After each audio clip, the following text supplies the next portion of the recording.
हे welcome back. आज हम बात करेंगे हेजनबर्ग्स अनसर्टेनिटी प्रिंसिपल के बारे में। वर्नर हेजनबर्ग एक जर्मन फिजिसिस्ट थे जिन्होंने रदरफोर्ड, बोहर और डी ब्रॉगली मॉडल्स से ये कंक्लूजन निकालकर एक अनसर्टेनिटी प्रिंसिपल दिया था। तो क्या है Heisenberg's uncertainty principle? Let's check it out. Heisenberg ने कहा कि आप किसी इलेक्ट्रॉन या पार्टिकल की पोजीशन और मोमेंटम दोनों एक साथ नहीं निकाल सकते। अगर आप एक चीज़ को एक्यूरेटली निकालेंगे तो दूसरी की एक्यूरेसी से आप पीछे चले जाएंगे, और अगर आप दूसरी को एक्यूरेसी से निकालेंगे तो पहली शायद उतनी एक्यूरेट ना हो। यानी कि आप पार्टिकल की पोजीशन और उसकी वेलोसिटी दोनों को एक साथ बिल्कुल एक्यूरेटली मेज़र नहीं कर सकते। उन्होंने कहा कि पोजीशन और मोमेंटम की अनसर्टेनिटी का प्रोडक्ट हमेशा प्लैंक्स कांस्टेंट से या तो बड़ा होगा या उसके इक्वल होगा। इस फॉर्मूला का यूज़ करके अगर आप किसी गिवन पोजीशन की वैल्यू के लिए मोमेंटम फाइंड आउट करेंगे तो वो उसकी मिनिमम वैल्यू होगी, और इसी तरीके से अगर आप किसी गिवन मोमेंटम के लिए पोजीशन की वैल्यू फाइंड आउट करेंगे तो वो भी उसकी मिनिमम वैल्यू होगी। तो इस तरीके से आप पोजीशन और मोमेंटम दोनों को साथ साथ नहीं निकाल सकते। अब हम इस प्रिंसिपल की और ज़्यादा डिटेल एक्सप्लेनेशन के बारे में बात करेंगे।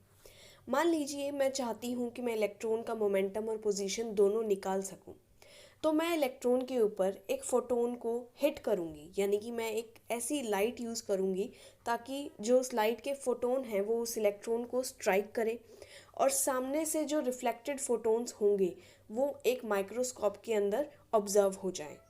ऐसा करने से होगा क्या?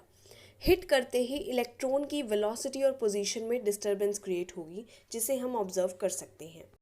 पर जब हम प्रिंसिपल ऑफ ऑप्टिक्स के हिसाब से बात करते हैं तो किसी भी पार्टिकल की पोजीशन की एक्यूरेसी डिपेंड करती है कि आपने किस तरह की लाइट यूज़ की है उसकी वेवलेंथ पर।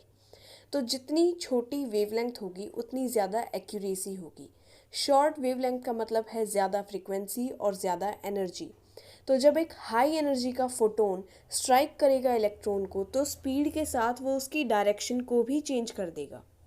डी ब्रॉगली रिलेशन के हिसाब से मोमेंटम और वेवलेंथ दोनों इन्वर्स प्रपोर्शन में होते हैं, यानी कि जितनी छोटी वेवलेंथ यूज़ होगी उतना ही ज़्यादा मोमेंटम होगा।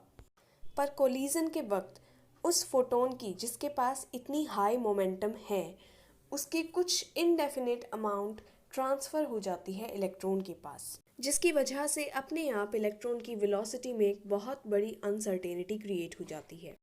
तो इस तरीके से अगर आप पोजीशन की एक्यूरेसी फाइंड आउट करते हैं तो मोमेंटम की एक्यूरेसी अपने आप धीरे धीरे घटने लगती है। इसके अलावा अनसर्टेनिटी प्रिंसिपल इलेक्ट्रॉन के न्यूक्लियस में एग्जिस्ट ना करने को भी प्रूव करता है। अगर एक इलेक्ट्रॉन न्यूक्लियस के अंदर लाई करेगा तो उसकी पोजीशन अनसर्टेनिटी उतनी ही होगी जितना कि न्यूक्लियस का डायमीटर होता है, जो कि है 10⁻⁻15 मीटर। तो जब हम मास ऑफ इलेक्ट्रॉन और बाकी सभी वैल्यूज़ को पुट करके वेलोसिटी ऑफ इलेक्ट्रॉन फार्मूले से निकालते हैं तो वो लाइट की वेलोसिटी की से कहीं ज़्यादा आता है। ये बताता है कि न्यूक्लियस के इतने छोटे से दायरे के अंदर इलेक्ट्रॉन इतनी हाई स्पीड से मूव नहीं कर सकता, तो इसीलिए न्यूक्लियस के अंदर इलेक्ट्रॉन लाइन नहीं करता। Hope this video helps you all. Thanks for watching. Please like, share and subscribe.